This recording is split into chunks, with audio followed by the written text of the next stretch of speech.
Hi, we're back again at the historic Mabee Farm, Rotterdam, New York. A Dutch farm from the 1600s, one of the first ones in the Mohawk Valley. And it was basically growing what we're working on today. As you saw in earlier videos, we talked about some of the crops that we were growing. Wheat, barley, which we happen to be working on tonight, and rye. Wheat being the big cash crop. But we want to talk a little bit about the process after we've cut, red it out in the sun. In other words, let the cut stalks actually cure out in the sun for a few days. And then we bring everything into the barn, store it up top, and let it set for a while. And periodically, we will bring it down and start flailing it. And what we have to do that is a flail. Probably a lot of people see these on barn walls and decorations or not. So the flail has two parts. The handle, which adjusts to a person's size. This is an average size, so you're not stooping over doing it. And the wingling stick, which is basically a hardwood, sometimes wrapped in eelskin, tied off on an eelskin swivel or leather, and it's used for beating the seed off the stalks and the chaff. We'll demonstrate that before, but the other night we had a video of Annie with a good rhythm making that. So very common item on any farm. The other items that you're going to see are hay forks, what we call pitchforks. Wooden ones, homemade, locally made. You find them all over the place. That really is, that three-prong gives you the ability to move all the stalk around, because if you can imagine, it's in the lofts of this big, huge Dutch barn, drying further until we need it. They would often start in the fall, right after the harvest, and everything has been dried off for a little bit of time, because if you're doing this in the middle of winter, you're trying to take it to a mill, the sluiceways in the mill usually freeze up. So you have an X amount of time to get the stuff to market, and before winter is when people are buying the bulk of your flour.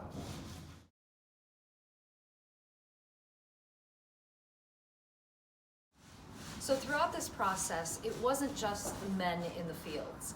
The whole family could be involved, depending on the size of your farm, the size of your family. Often women would be assisting with many aspects of grain processing. And children also would be as well. They may be acting more as runners or helping to gather supplies and bring food or drink out to people. But there were also tasks that children could take care of as well, working on getting some of those grains separated from the stems and things like that might be also some good practice for hand-eye coordination and dexterity, as we might say today. So there was lots of opportunities for everyone to be involved, truly an all-hands-on-deck situation.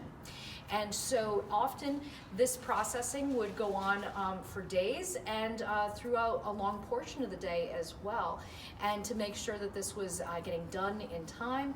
And also women who were involved in this were still maintaining a household. We're still having to deal with preparing food for the family and things like that. Now it's also worth mentioning that some of these families did have enslaved labor to be doing a lot of this work for them and with them, as the case might be. So there were many people working on this of many different ethnic backgrounds and varying levels of freedom. So again, it is important to remember the role of enslaved people in this process as well. The other item that we have is the last process that we're working on is winnowing. Winnowing baskets come in ovals, they come in round shapes, sometimes later on they come in a fan shape, almost like a big dustpan. So as we were talking about the winnowing basket, using the open doors of the barn to get a breeze going, it's not a bad little breeze tonight, it's manageable, not a wind. We're going to separate the wheat from the chaff, so to speak, or the seed from the chaff. So we're going to work about half a basket full on this size basket, and as you can see, the chaff is flying away in the breeze.